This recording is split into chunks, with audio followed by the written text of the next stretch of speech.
Hey Bernard, what's up? This is Keith. I'm just going to go through your video. Here's your tattoo. It's opened in Photoshop. First thing I like to do is just duplicate it so we always have the original. So I'm just going to make a new layer. Um, First thing, I just want you to understand that I'm going to be honest, and hopefully it doesn't come across uh, too heavy-handed, but you know what? You spent your time, you spent your money, and I want to pretty much tell you what I would tell someone who was working for me or working under me. So don't have a soft skin about it. I'm going to be straight up and tell you what's up with this tattoo, in my opinion. And again, it is just my opinion. Um, okay, so I'm assuming that the body part, I could be wrong, it looks like an inner forearm. Now, if that's the case, the first thing I would say is um, maybe the client requested this, but I'm not huge on the layout. One of the most important things is flow and fit of a tattoo design, and I know you have the picture turned sideways here, but honestly, for the most part, people are going to view the tattoo. Let me get it. Not like that. Let me flip it one more time. For the most part, if this is a forearm, and if it's not, forgive me, but all the evidence seems to point to a forearm. Or perhaps, well, you know what? The rules would be the same, even if it's a leg or an outer upper arm. So anyway, this body part is a vertical body part. Okay, meaning the orientation is this way. Okay, um, and you've designed something where the orientation is the opposite way. Now, I know that sometimes clients will request this, and you know what? You do your best as an artist to explain to them that this is not really the most dynamic. The word I like to use, especially with women, is flattering. It's not going to be very flattering to the body part. And what we want to do is we want to do something that is flattering and appealing and improves the body part. So a design like this, I'll just do a little sketch here. If I was designing this, I'm just going to show you the kind of what if, and then I'm going to go right back in, flip the tattoo the way you did it, and then we'll go into the critique of what you actually did. But a tattoo like this could have easily been done, like this. This is the flower with the petals. You could have, the other thing is I'm not a huge fan of like the computer font job. I mean, you tattooed it fairly cleanly. It's actually one of the cleanest things you did in the tattoo, so I applaud that. But I'm not big on like this fonts. I'd much rather see you practice your hand lettering.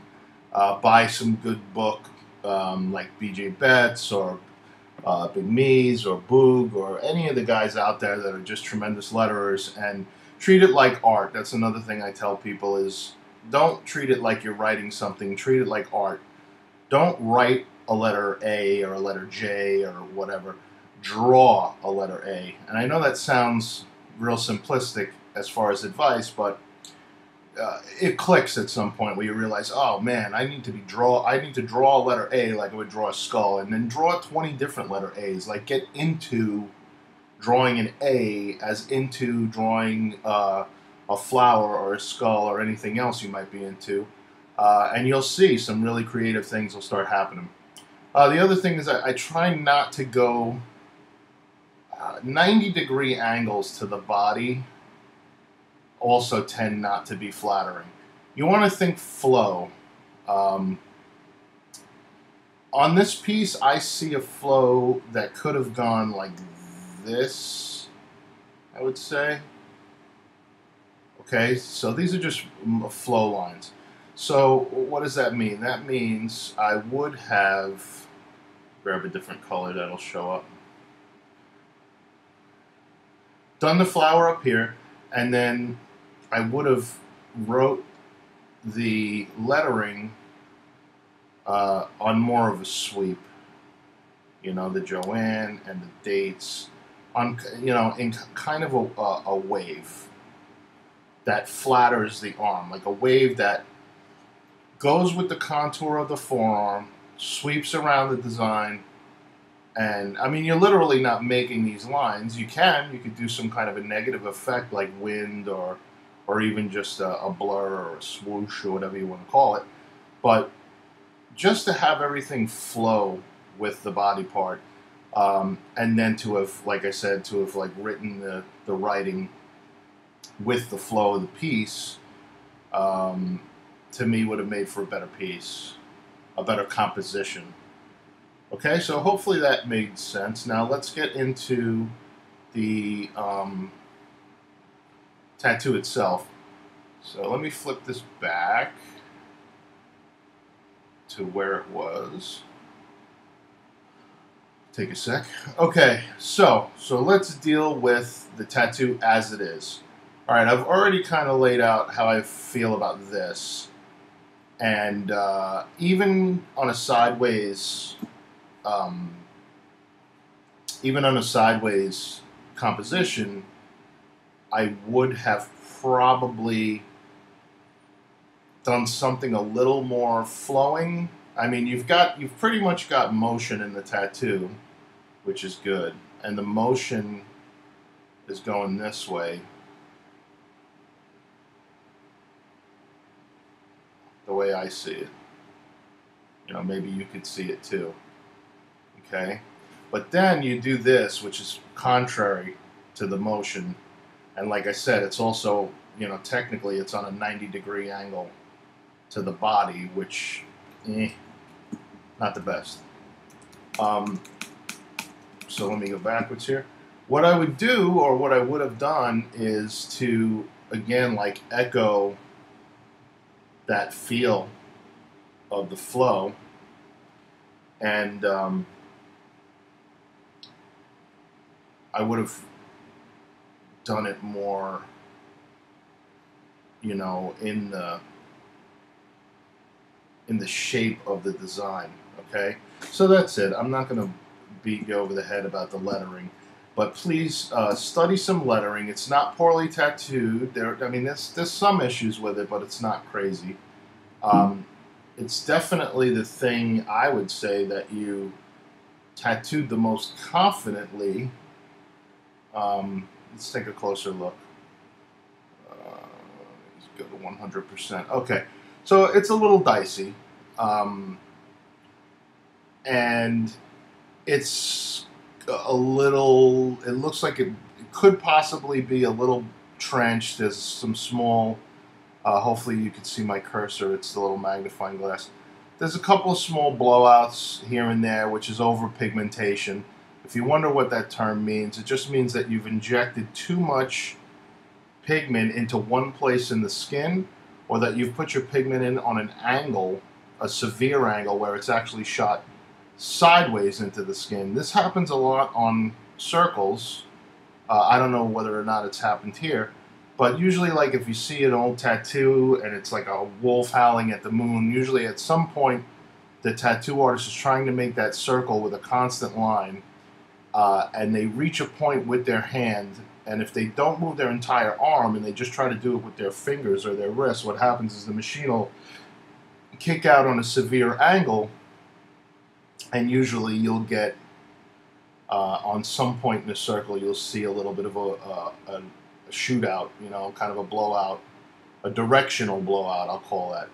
Whereas at the end of lines, you get what would be more akin to what's called an ink knot. An ink knot is when you rest the machine in one place for too long. Usually happens at the tips of things, like here. It also happens, like if you ever see someone tattoo like let's say like an eagle's wing or a panther's claws, let's say like a feather, right? Like if you do your feather like that, if you go stop with the machine and you don't lift the machine up or keep a continual motion, what's going to happen is you've hesitated right there, and it might not be this drastic or this visible, but it is going to show up at some point in the lifetime of the tattoo. This overpigmentation is going to spread, and you're actually going to get what classically is called an ink knot. Because it resembles like a piece of thread with a little knot in the middle. And it happens on claws too. Like if you did like an eagle's talon or a panther's claw, usually a good judge of whether or not somebody really knows how to control their tattoo machine is there's ink knots at the end of all of their talons and claws and whatnot. So again, that's a hesitation of the tattoo machine at a point. So what do you do? Well, what you do is you have to either do a continuous motion line, or you have to go in and lift out and go in and lift out. Now, these are techniques that would be much easier for your mentor, whoever's giving you your training or your apprenticeship, to show you in person. To simulate it on a Photoshop is not going to be the easiest thing in the world, but what I mean is, if you're going to do, like, let's say an eagle's wing feather, you want to go continuously around, have more of a round end. But if something requires a pointed end, like let's say a panther claw, you'd want to go in and out, and then either come from here and meet up and lift out and wind up with something a little cleaner than that. Obviously, I can't do it great with the computer pen. I'll try and do it again. But in and out, and then in and out, and then you'll wind up with something more like that. Because if you do this, boom, boom, no matter how fast you think you're doing it, you're always going to hesitate briefly at the turnaround of a point. Okay, so that's enough. That's enough about overpigmentation and ink knots. So what you have is you have some hesitations and some what could be angular overpigmentation or blowouts. That's the term people use in your lettering. But you also have what's called dropouts. Well, dropouts are, I could see where the black is not there, and it won't be there. It's not gonna come back. So this is going to definitely require a touch-up. To tell you more technically, it would require me knowing what needle group you used and this and that. But honestly,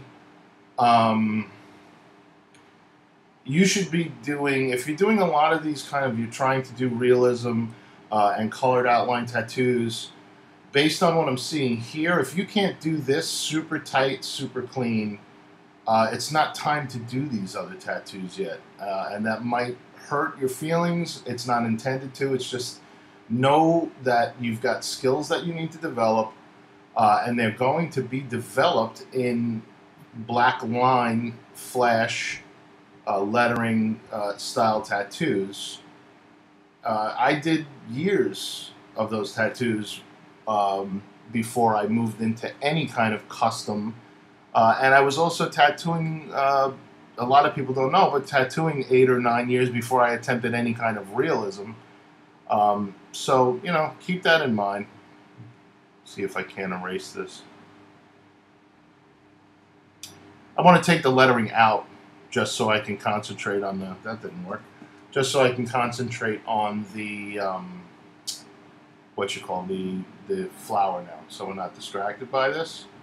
I'll just fill it with flat color, similar to the skin color, and it'll just be a little temporary patch.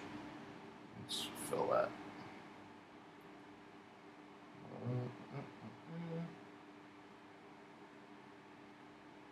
Come on. Fill it, fill it, fill it, fill it, fill it, fill it.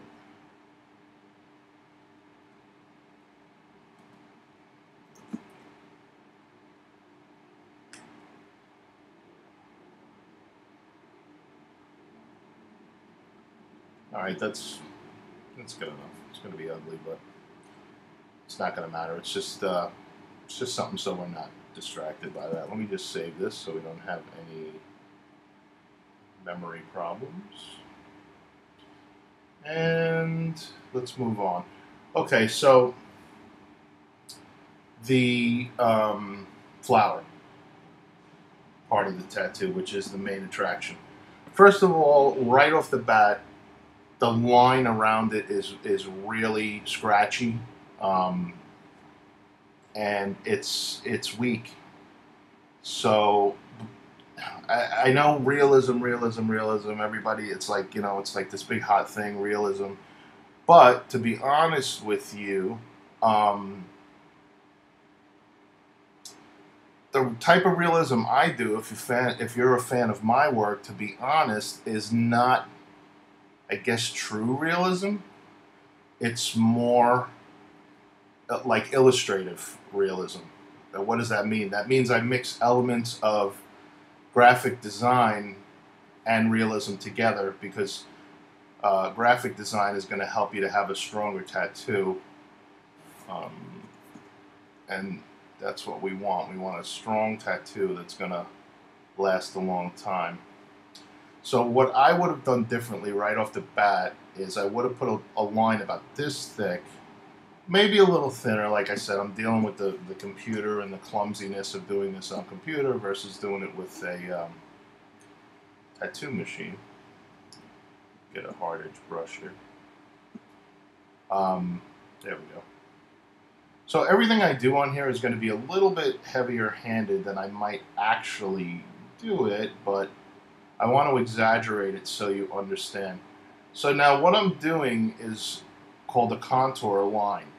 The contour line is going to go around the outer perimeter of the tattoo. And what I would have probably done this with is the darkest shade of your kind of magenta color here. I'm sampling the colors right out of your tattoo.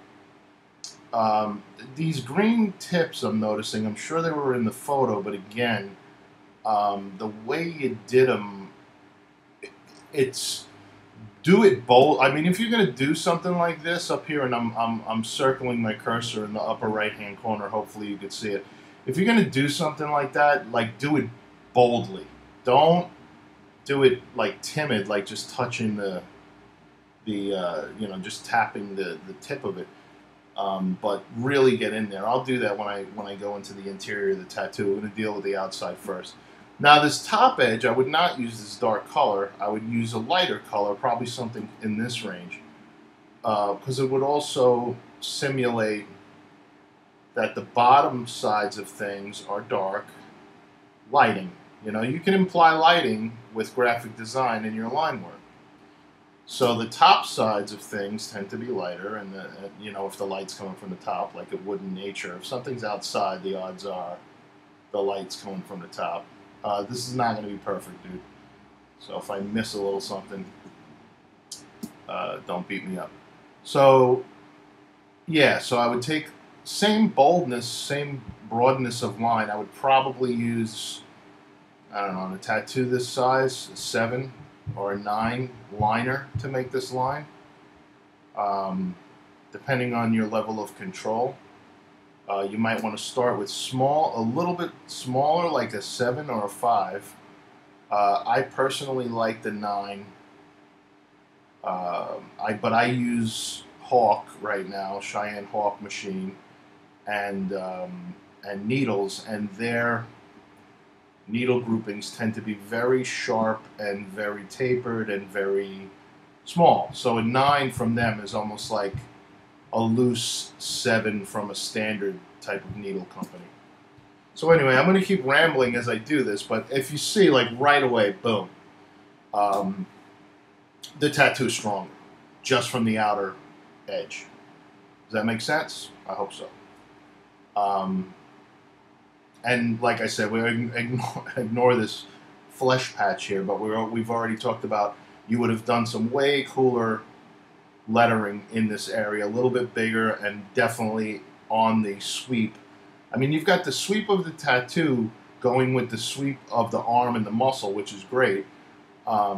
So everything should have that motion, motion, flow and fit, flow and fit. And I would be remiss if I didn't give Guy Aitchison the credit for really bringing my attention to that with his book, Reinventing the Tattoo. So I would absolutely grab that book, even though you had more, I don't know if technically, you know what, strike that. Everybody should have that book, with no matter what level you're at, because it really, there's a lot of information in the book that's cumulative, and over time, no matter what level of tattooing you're at, you will continue to go back to that book. I love that book. To me, that is the new tattoo Bible. And that really there hasn't been a book that's addressed tattooing in that much detail since, like, you know, Huck Spalding's A to Z, which I know a lot of young people see as kind of a goof, but I don't know, that book got me through some hard times when I used coils and my machine didn't run right, and blah, blah, blah. Anyway, interior lines, you can go to a thinner needle. I usually like to do bolder on the outside. So if I use like a 7 or a 9 on the outside, I'm using a 3 or a 5 on the inside. So I'd re-hit all these lines with something thinner. So let me take my brush, take my brush and make it thinner. So let's say that's my 7-9. I'm going to go down to my 3-5, and then pick a color that's homogeneous with the tattoo. Because the other thing is, like, when I make this line, right, I want it to be almost the same color I'm going to put next to it, because that's what makes it not look like a line. That's one of the secrets that a lot of realism guys use, is we put in lines, but they're not lines. Because it's a line when there's nothing on either side. It's an edge. It's an edge when you go right up against it with color. Now it's an edge. It's a clean edge. It's not a line. It's an edge. Does that make sense? I hope it does. So that's what I would be doing with the edges of this tattoo. Just making them a little cleaner, a little more crispy. And no, you don't want to put a clean edge on everything. It really depends. Like, if you're doing a special effect, like depth of field, where something's supposed to be blurry because it's near the viewer's eye, the camera, whatever you want to call it. I like to think of things in terms of camera. Then no, everything shouldn't be crisped up. But in the case of this flower, I definitely think everything should have definitive edges. So that's what I'm going to do briefly here. I'm just going to sharpen up your edges where I feel it's needed. And like I said, you want to use colors that are neighboring to the line, because you're eventually going to turn it into an edge. Now, again, I can't do like a great photo representative rendering of this, but it's a lesson, and I think you'll get it. I know you'll get it. So anyway, some of this purple would go right up to that edge, the purple that you use to shade in here. And that's the color I would probably use for the line, that purple, not the magenta in that case. All right, so let's just scan. You know, over here too, it needs it a little bit. Maybe a darker color. I mean, the thing is, man, you gotta do something to shore up these edges, because otherwise they're just all lost. Okay, now you've got a complicated thing. Now, this is a complicated situation for any tattoo artist. Here's just a quick before and after. There's the tattoo without the sharp edges. There's the tattoo with the sharp edges. I think it's an improvement. I hope you do. Now there's this cluster of what are they called? Pistils, or whatever it's called. So let's deal with that, because the main problem with this, we're gonna get into a little something that I think is also going to help you with your work. Let me get in closer because this is bugging me. Um, this okay, this needed to be darker, so let's just do that rather than talk about it. I'm going to go into your magenta here, down deep kind of magenta that you have in the bottom is a really good strong color. Okay, first thing we needed was to define this petal where its edge is. Okay, so that's that. All right, and over here. Now this color, it will be key right now because it is going to help us isolate. I hope this is part of the thing in the middle. If it's not, forgive me. I'm reading it as part of the pistol setup in the middle.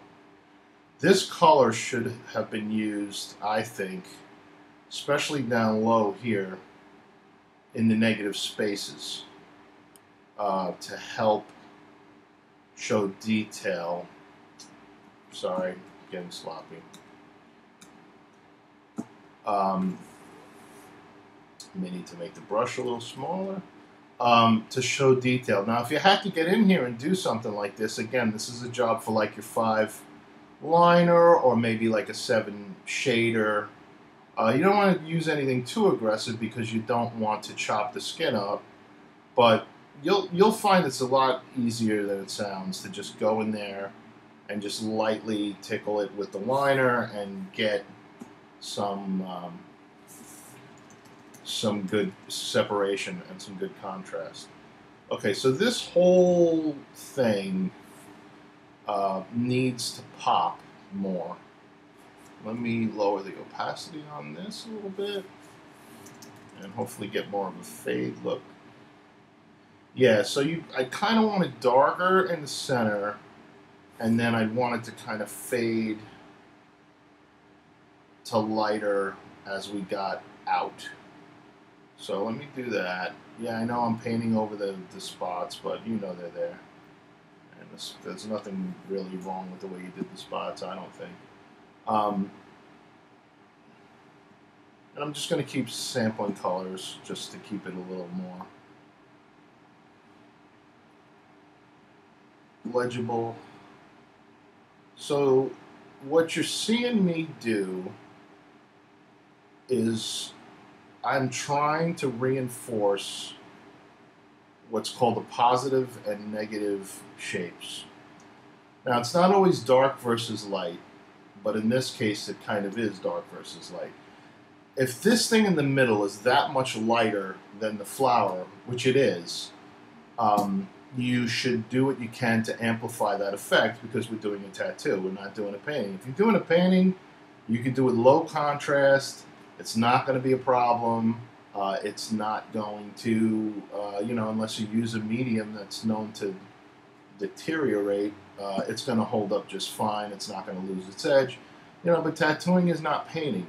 Yes, there's crossover, and you can have a lot of fun with that, but you got to know the rules to break the rules. And one of the things I would say is this whole area would be considered a negative area, the middle area, because it kind of punches out from the positive area, which is the flower. So as far as clarity is concerned, let's get back down to more the life-size tattoo. Now let's look at the before and after. Okay, now watch how much easier it is to read the middle. Boom.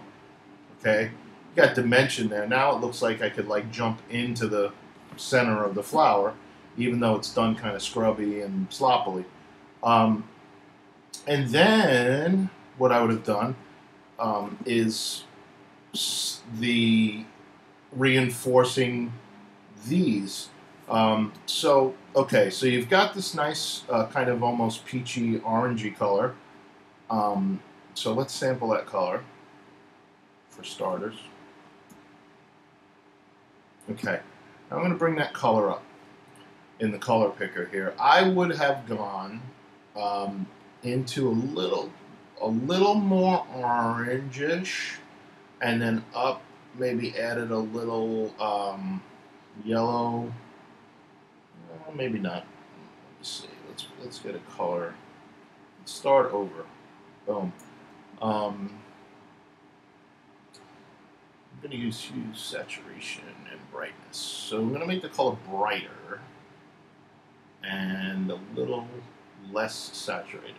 Okay, so what I did was I'm trying to make what I'm trying to do is make a brighter version of this color. There it is, not too bad. Maybe even a little bit brighter. Let's see. Okay, that's good. Because what you want to do is you want to put a strong, bright edge next to the magenta so it sticks out. It's even still a little close. I'd go even brighter. Hold on, let's see. Let me go, boom, and then this. Make it a little brighter. This is like almost like dipping into white with it, you know, if you were cross dipping in your caps. So, you know, that's, if I looked at it in ink, I can almost see it. It's like orange and maybe like a Georgia peach or something color, and then some white. And that's going to help to get the light sides of these things to pop a little bit. Okay?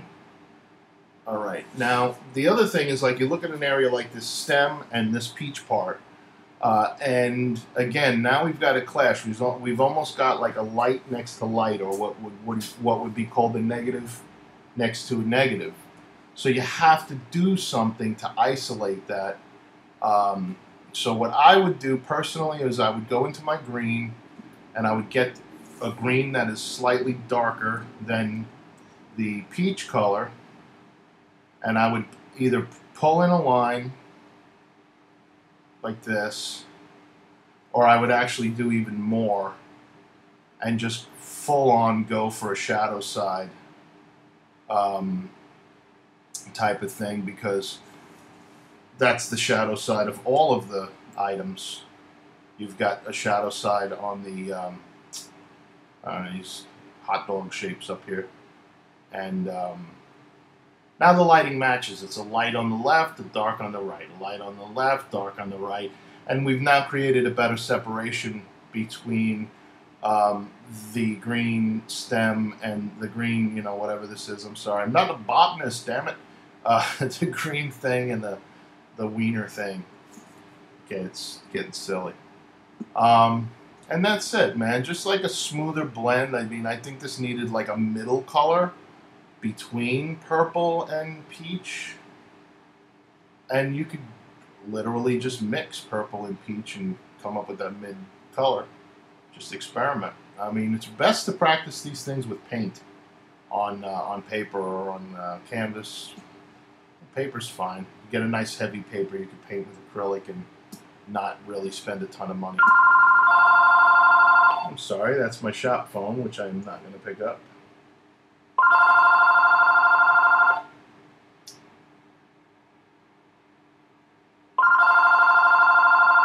That's going to ring in the background for a second, Bernard. I apologize. Get to hear my answering machine. Hi, you've reached Keith Caramel with Tattoos by Keith, formerly Custom Culture Inc. That guy's got an awesome voice. Message, it means I'm tattooing, so please leave your name, your number, and the reason for your call, and I'll call you back as soon as possible. All right. Sorry about that. So let's zoom out and see what this is looking like. All right, there it is. Let's look at the old one. And now let's flip to the new one. Okay, you see what I'm trying to do here is just really create more separation, more contrast. Yeah, right? Okay. And just take your time, man, because I see a lot of skin showing through in your larger fills like this pink or light magenta color, your white. Again, these are things your mentor should be addressing with you, the person training you. And if they're not, you might want to look into getting trained by somebody who's going to give you a little bit more attention if they can. It's hard. You know, I've trained people. It's difficult because, you know, I've got my workload and so on. So, you know, just seek out any help you can get. I mean, this was a good step that you contacted me, and we're going to do this little deal. I feel that there's a lot of information already that you can benefit from. As I'm speaking, all I'm doing here is I'm smoothing out areas that to me look like the transitions were a little too rough. And they could have been smoother. Again, I cannot do a tattoo in Photoshop. All I can do is represent what I would have done differently. So hopefully this is helping you. It's helping me. This is dark down here. Yeah, see, like this purple like looks random down here if you don't do a little sculpting with it, like render something with it. Do a little rendering, you know, and then bring that color somewhere else, because if it's just pitch patch here and there, it's not, the piece doesn't, it's not harmonious with the piece, if that makes sense. I mean, to me, that color is a little, I don't know, I guess it's a little heavy. But that's cool. I mean, heavy is cool, especially in crevices down deep. So I like it under here because this is an area where it's really below the bulk of the piece. So to me, that makes for a nice shadow, because you need lights and darks, and that is my next little tip for you. As you can see, this needs help up here too, because this is disappearing into what's behind it. Okay? Now, I'm not even going to bother with this, because all of my explanations for this, they go for this. And that should make sense to you. I think it does. I hope it does.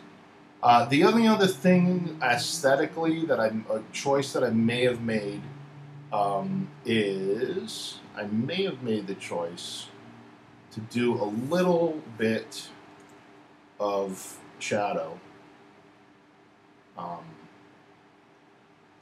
because I like my pieces to be grounded somehow and not just plopped on.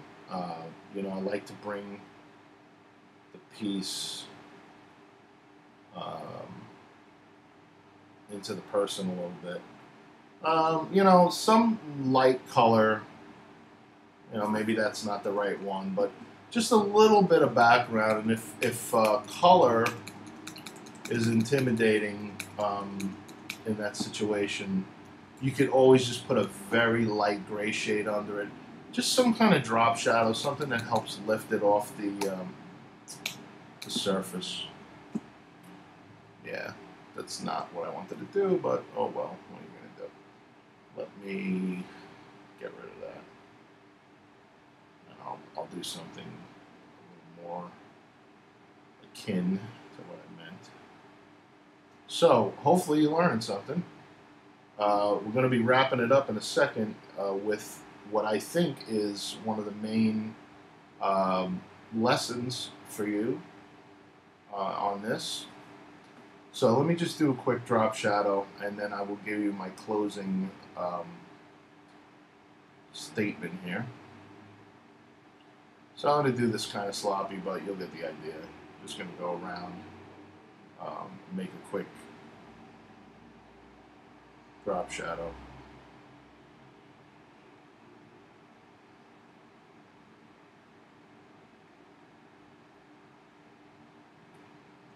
Okay, when that happens.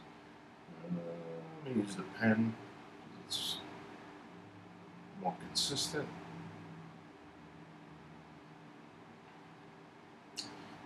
Yeah, the pen tool is a great tool if you're interested in Photoshop, because it's function translates over into Illustrator, and it's just definitely a way to get more accurate selections. So anyway, I'm going to shoot this off because I almost want this one to look more lifted, and we'll go around like that. I'm not going to knock myself out on this. I'm just going to do a little demo of what a shadow would do for the tattoo. Alright, and get that selected, and grab a brush, and you know what, we'll just go in with a little light gray. I'm only doing the light gray thing because I don't want to get bogged down in picking a color and this and that. Normally I would do it with some type of color. It could have some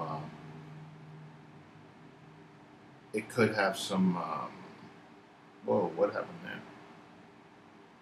Yeesh. Hold on. It could have some lavender in it or some light blue in it. There's a lot of ways you can go. So, hold on. My brushes are giving me fits right now. Pop everybody up. Oh, I see what happened. Wah, wah, wah.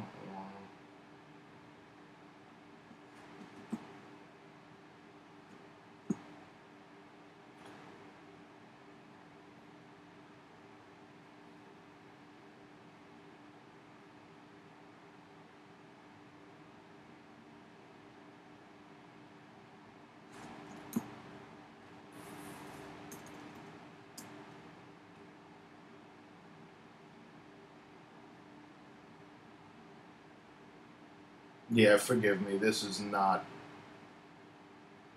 100% tattoo realistic, whatever. But you get the idea. See, I would have put some type of shadow underneath, and we could also just make it look a little less aggressive. Just take the opacity down and maybe.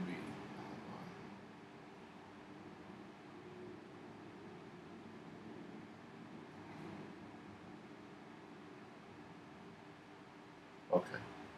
All right. So yeah, I would have put a little bit of a drop shadow, probably. Not necessarily black, but something again to lift it off the skin. We're trying to add dimension and layering and so on. All right. So let me do this now. So what I'm going to do is I'm going to go back to your original image because there's something important that I want to leave you with that I think will be a tremendous help to you. Let me just get the layers merged together so we can do this. If it'll let me. Come on, dude. There we go. Okay, so now what I've done is we've got the corrections on one layer and the original on the bottom. Okay. Here it is. Here is the big Mizzou for you. We are going to go on top of these with a black and white filter. Just because I want to show you what the deal is and why these decisions are going to lead to a better, longer lasting tattoo. Okay, so when I turn my tattoo black and white, if I squint at it, it's still pretty readable. So now let's look at your tattoo in black and white. Okay, you see how it's just, without the color, a lot of information is lost. And that's bad, because value is more important than color. So you don't have enough of a value range in here. And what does that mean? That means that you want to have. I like a tattoo to have like 5 values ish. Um, I want to see. Whoops. Pardon. Let me add a layer for this. I want to see about, like I said, about, I don't know, 5 for me, it works. So that would mean you would want something at least this dark, okay? Um, and then, let's see, I think you kind of got it here. Something like this dark, maybe even a little darker than that. Let me see. That might be too dark. Something in the middle. Oh, hold on. This is screwing me up. Sorry, dude. Computers. Sometimes your friend, sometimes not so much. Okay, and then, so that's 2. And then, let's say like something like this. 3, a little lighter. 4. 5 technically would almost be the skin, which, as you see, even an average off the skin is fairly light. And if you really wanted to be a stickler for accuracy, you're white. Let me get the bright. Where's the brightest spot? Probably there. Okay. All right. So here's like a value scale right here. 5 values. Now you want these 5 values evenly distributed throughout the tattoo. And as you can see, there's hardly any black, or we'll just call it the darkest value, because it doesn't have to be black. It could be purple, brown, combinations of black and other colors, combinations of purple and another color. It's not about the color, it's about the value. And in my search for color theory, a lot of experts who do great color told me, listen, focus on value, because if you get the color a little wrong and the value is right, you're gonna beat it, because value is what holds the thing together, not color.